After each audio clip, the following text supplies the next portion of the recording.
for a long time, I was really just kind of a nerd, like concerned with the environmental issue, but really struggling to figure out what to do about it.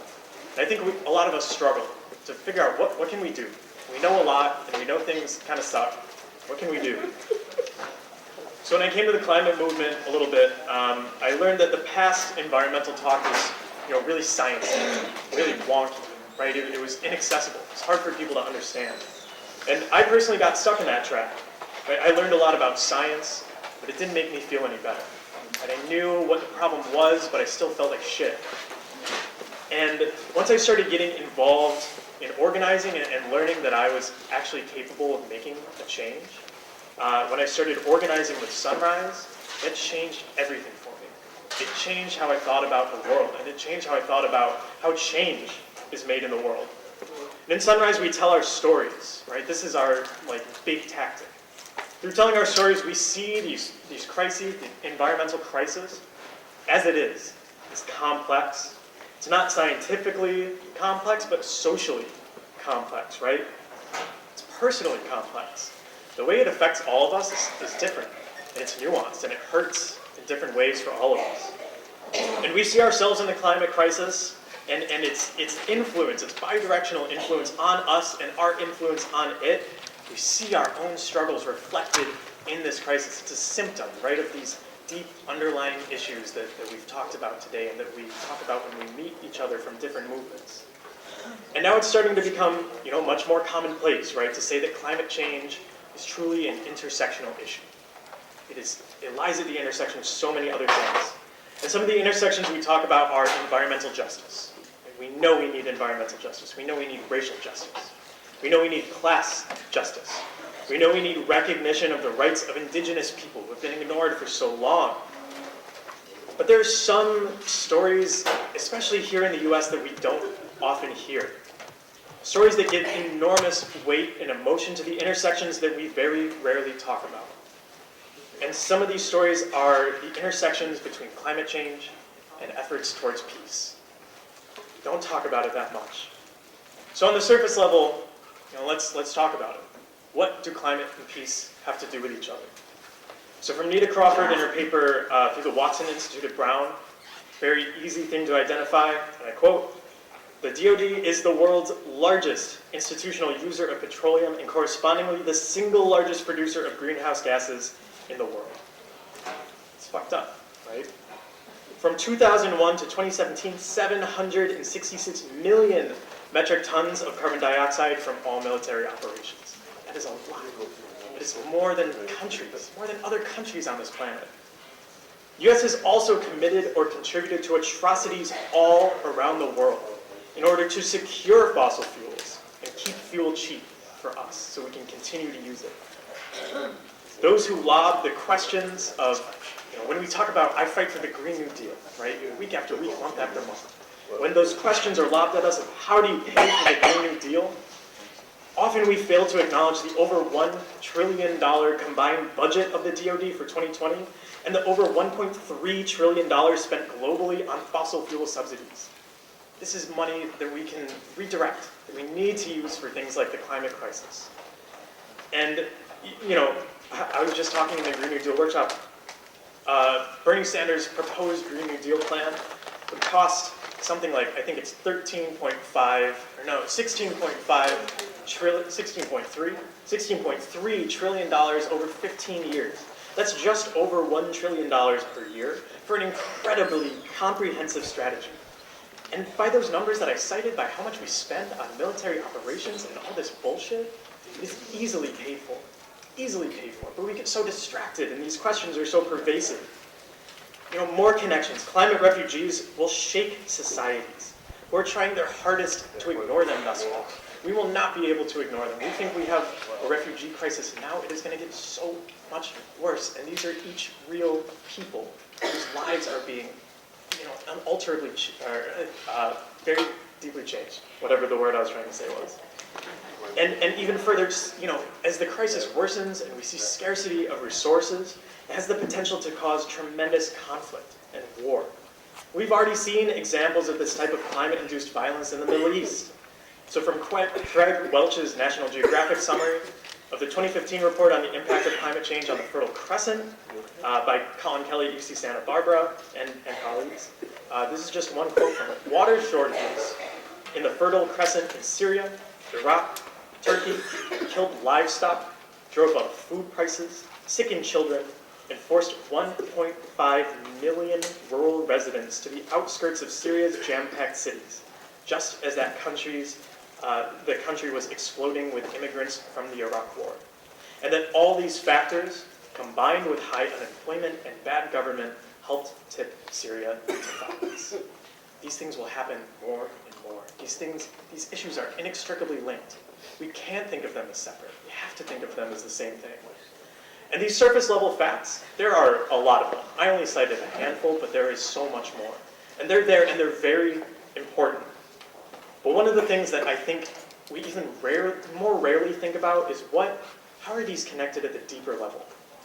What if I told you that the causes of climate change and the obstacles to peace are the exact same things? Let's think about it. So to get at these deeper level, I'm a big fan of asking questions.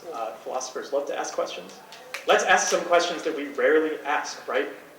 Let's start off, why was polluting our air and water ever allowed in the first place? Why was invading or influencing other countries for the control of resources ever allowed in the first place? Why are profits and money so valued while accounting for human or environmental costs so worthless? Why? Why is our world like this? Why do these things exist? The answer to all these questions is that, part of the answer is that we live under and often unwittingly internalize systems that justify violence through a mindset of competition. Ayana was talking about violence. She cited so many different instances of violence, right? And we think about violence and we often think about physical violence, right? Causing harm to others physically, but it's more nuanced than that, right? When we think of the term violence, we've normalized it because we hear it so much. It loses its meaning. But at its core, violence, it's interesting, actually comes from the Latin violare, which is the root of our word violation. Violence should be viewed as a violation of anyone's rights. If we reinterpret violence like this, we see it in cultural violence, violation of someone's right to their own culture. We can see it in economic violence, violation of someone's right to access to goods and services. In social violence, right? In class violence. These violations are justified, right? We feel okay with violating the rights of others. Maybe not we personally, but a lot of people do.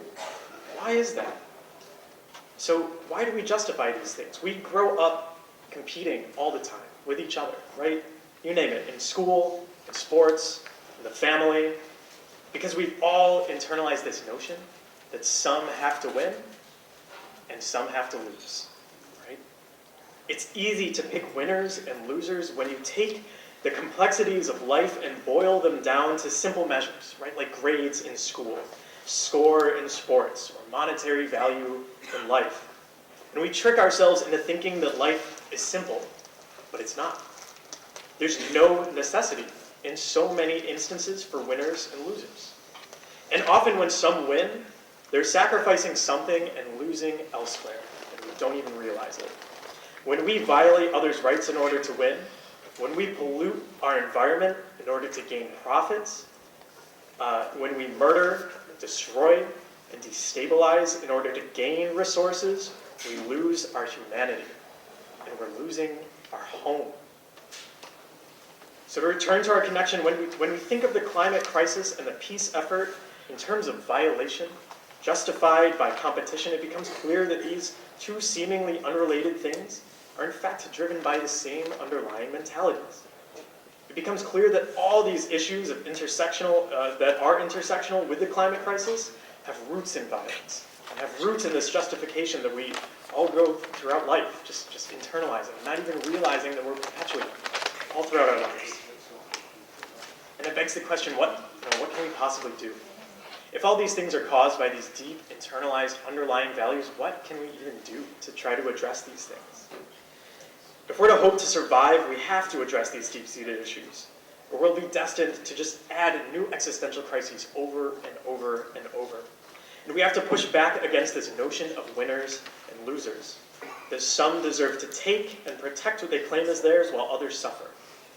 And in order to truly pivot society in a direction that would see war and the climate crisis as unimaginable embarrassments of the past, we have to tackle these things. So one of the things that I like to talk about a lot is something that's viable and exciting, and albeit not perfect, but a proposal that exists today which brings us closer to this type of future is the Green New Deal. The Green New Deal is an example of something that radically reaches for this notion of cooperation over competition, of lifting up those who have less in a rejection of the mandate of those who have too much. Right? It replaces this violation of rights with recognition and protection of rights, with language speaking of the duty of the federal government to secure for all people clean air, water, community resiliency, providing resources for training, education to vulnerable communities, strengthening the rights of workers. These are things we need to fight for. It replaces competition with cooperation, talking about promoting justice, equity, repairing historical oppression of indigenous communities, communities of color, migrant communities, deindustrialized communities, and so forth.